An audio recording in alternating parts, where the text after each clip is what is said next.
People seem to be lining up to beat the shit out of Highguard. Oh, can't cuss in the beginning. People seem to be lining up to beat the beans out of Highguard, the latest punching bag in the gaming community, with some even calling it the next Concord. Eesh.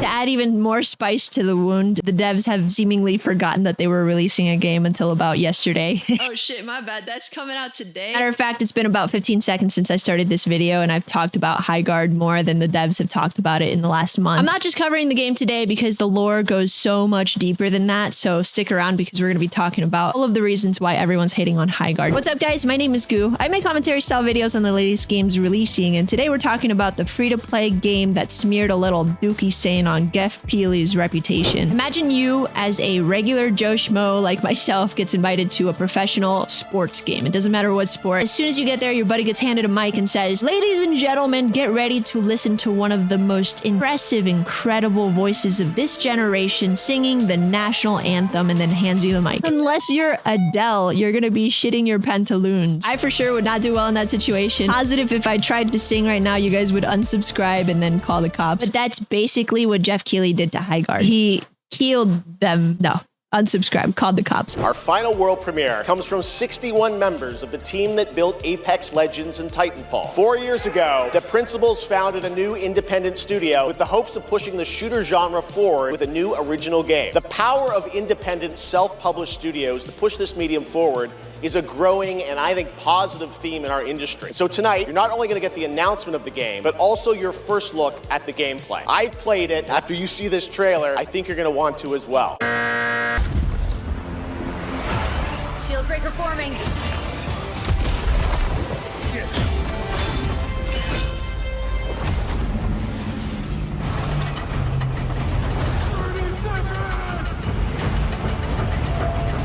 The enemy is on gate.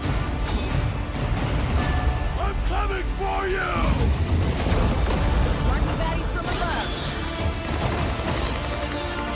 You know, having played the game now and looking back at the trailer, it makes a lot more sense, but without any context, this shit was incoherent. I was adamantly confused about what the fuck was being shown, and I wasn't the only one, obviously. It was like expecting to watch the Super Bowl, but then getting a Coco Melon episode instead. Ah, yes, wonderful. Thank you, Gookie. Don't forget to subscribe to her. Coming up next, literally erase your calendar, divorce your wives, and abandon your children because you won't have time for any of that useless shit when this game comes out. From the creators of Titanfall, I know you guys have been begging for Titanfall 3, but I can guarantee you that this game will make Titanfall 3 smell like dog surgery. Welcome to, quite literally, the most impressive conglomerate of pixels to ever be put together in the history of mankind, Highguard.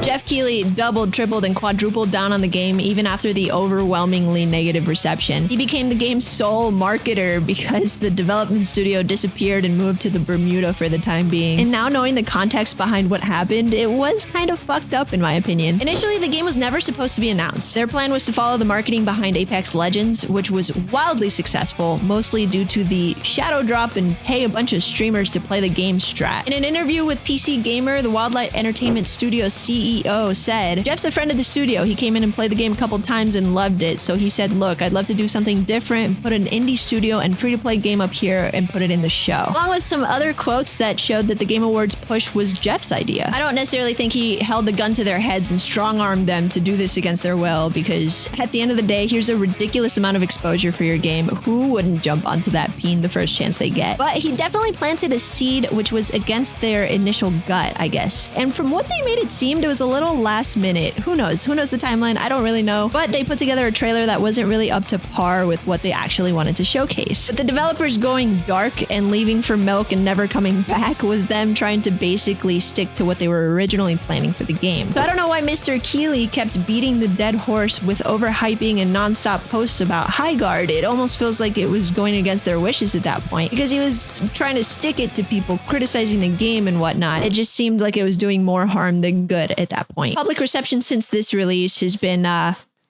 not good. I'm trying to be more positive this year, so they went from overwhelmingly negative to mostly negative reviews. That's nice. All things considered, it was definitely not Concord levels of failure. That's good. Let's get into the game. My all-time favorite game mode in Apex was Arena mode, which was super simple. It was 3v3, small scale map. I think this game has a lot of potential of reaching that level of fun and chaos, but it has a lot of issues that are preventing it from doing so right now. Issue number one, it's trying too hard to be unique and it's overcomplicated the fuck out of itself. At times during the tutorial, I had to pull out a pen and paper just to take notes, and I'm a 5-time college dropout, so this is not something that I am good at. The worst part is that there's so many steps to one match, but each one feels a little bare bones and a little dumbed down. Right away, the game slaps you with bullshit that makes no sense without any explanation of why we're doing what we're doing in the tutorial. This goofy dude flies around with his koala corpse of a pet and shows you the ropes. Oh, just kidding, it's alive. Step 1, reinforcements. Step 2, gather supplies to beef yourself up, armors, weapons, etc. Step 3, knit a sweater. Step 4, contact your long-lost siblings. Step 5, kill them for the inheritance money. Step 6, grab a sword. Step 7, insert sword into a thing to spawn a gigantic mecha fuck panther from the depths of hell to ram down the tower defenses of the opposing team. What the fuck? Step 8, plant a bomb. Step 9, do that again. Maybe 3 times, maybe 1 time, depending on how you did it the first time. And I'm only exaggerating a little bit. Listen, the gameplay loop is definitely unique. That's definitely undeniable. I've never ridden a bear into battle to take down a wall with a gigantic tar pimple. But they're doing a lot, which definitely begs the question, is it too complicated? Personally, I think it's not complicated enough. The game has so much going on, and yet it still feels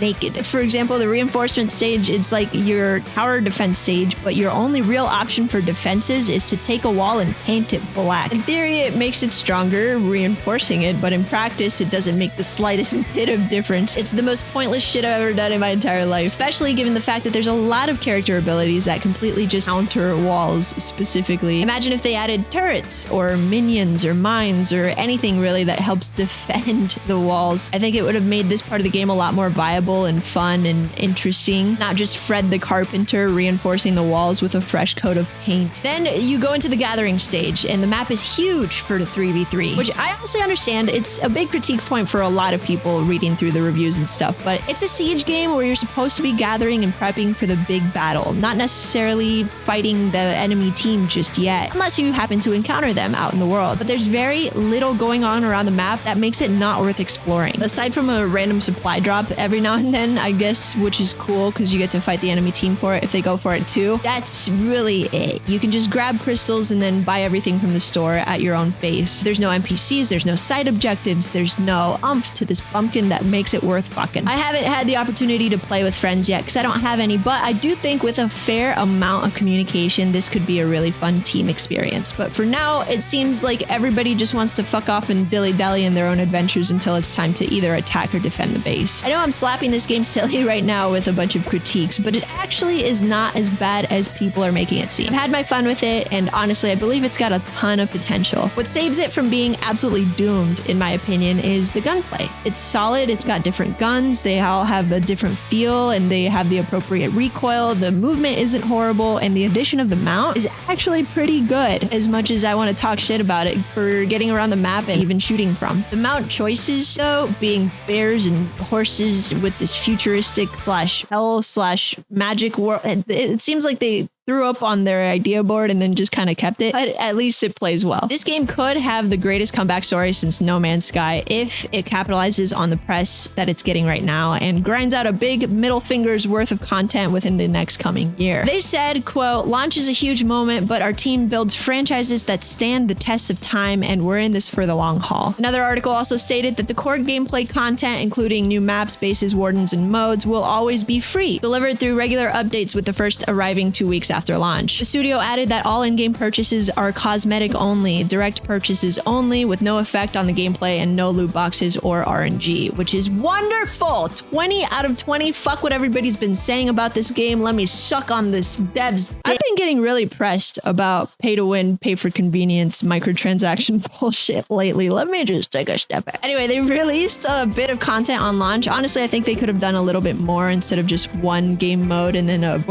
practice range. But they do have a whole roadmap for the year ahead where they're releasing new content every 2 months, which I think is a good cadence. And depending on what the content is and depending on if they actually listen to the feedback that they're getting and whatnot, I think that this could be really good. So what are you guys' thoughts? Have you guys played any of this game? If you have, do you like it? Do you hate it? Tell me all about it down in the comments below. I read most of the comments, not all of them. I am one person, but most of them. I really hope you enjoyed this video today, and I can't wait to see you guys in the next one. Bye.